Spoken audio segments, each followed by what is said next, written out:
எந்த டைம் சொல்லியிருக்காங்களோ அந்த டயத்துக்குள்ள முன்ன பின்ன வந்துடும். அது கொஞ்சம் நம்ம நேரத்தில் சொன்னால் 3 to 10 அப்படிங்கிற ஒரு 7 to 7 மணிக்கு வரல ஒன்றும் பிரச்சனை கிடையாது. அது வந்துருக்கும்.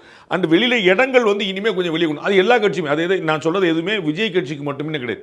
எல்லா கட்சி தொண்டரும் இருக்கும். நம்ம பார்த்தோம் கரூர் மாவட்டத்திலிருந்தும் சுற்றுவட்டு வட்டாரங்களும் வந்த கூட்டம் அது சரிங்களா, கரூர் தொகுதியிலிருந்து. அதற்கு 2 நாளைக்கு முன்னாடி அதே இடத்துல அதே ஸ்பாட்லேயே எதிர்க்கட்சி தலைவர் அதிமுக பொதுச்செயலாளர் திரு எடப்பாடி பழனிசாமி அந்த இடத்துல ஒரு கூட்டம் நடத்துறாரு. அது வந்து கரூர் சட்டமன்ற தொகுதி மட்டும் உங்களுக்கு புரியுங்களா, 6 சட்டமன்ற தொகுதிக்கு தாண்டி மற்றதில் வந்து இங்கே கூட்டம் ஒரு சட்டமன்ற தொகுதிக்கு மட்டும் ஆர்கனைஸ் பண்ணியிருந்தது அவங்க பண்ணியிருந்தாங்க சரிங்களா.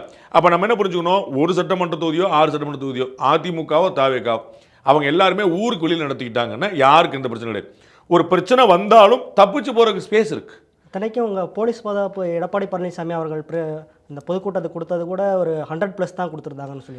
ஏன்னா ஒரே ஒரு சட்டமன்ற தொகுதி கேட்டிருந்தாங்க, ஒரு 10,000 பேர் வருவாங்கன்னு சொல்லியிருந்தாங்க. அது வந்து ஒரு அவர் ஏடிஜிபி தேவாசிராவ் சொன்ன மாதிரி அது வந்து ஒரு ரூலி க்ரௌடு. அது வந்து அவங்களுக்கு தெரியும், அவங்க கட்சிக்காரங்க தலைவர் வருவாங்க, எப்போ கை தொட்டு எப்போ பிரச்சனை தெரியும், அவங்க வந்து வழக்கமாக வர்றவங்க. அதனால இது வந்து ரசிகர்களும் சேர்ந்த கூட்டம். அப்போ வந்து அவங்க அதுக்காக கூடுதல் அடிஷனாக போட்டாங்க, ஒரு 110 120 பேர் போட்டுருந்தோம், ஆனால் நாங்கள் 500 பேர் போட்டு தான் சொன்னாங்க. அப்போ இது வந்து அவங்களுக்கு தெரியும் இந்த மாதிரியான க்ரௌட் வந்து ஒரு பெரிய உணர்ச்சிகரமாக இருக்குங்கிற அவங்க ஆன்டிசிபேட் பண்ணி தான் பண்ணியிருக்காங்க. ஆனால் இப்போ கூட்டம் நடத்துறதுக்கு மக்களுடைய சேஃப்டியில் நாங்கள் கவனமாக இருந்தோம் அப்படின்னு சொன்னால் திரு விஜய் மட்டும் இல்லை எல்லா கட்சிக்காரங்களும் ஊருக்கு வெளியில் கூட்டம் வச்சுக்கிறது தான் ரொம்ப நல்லது.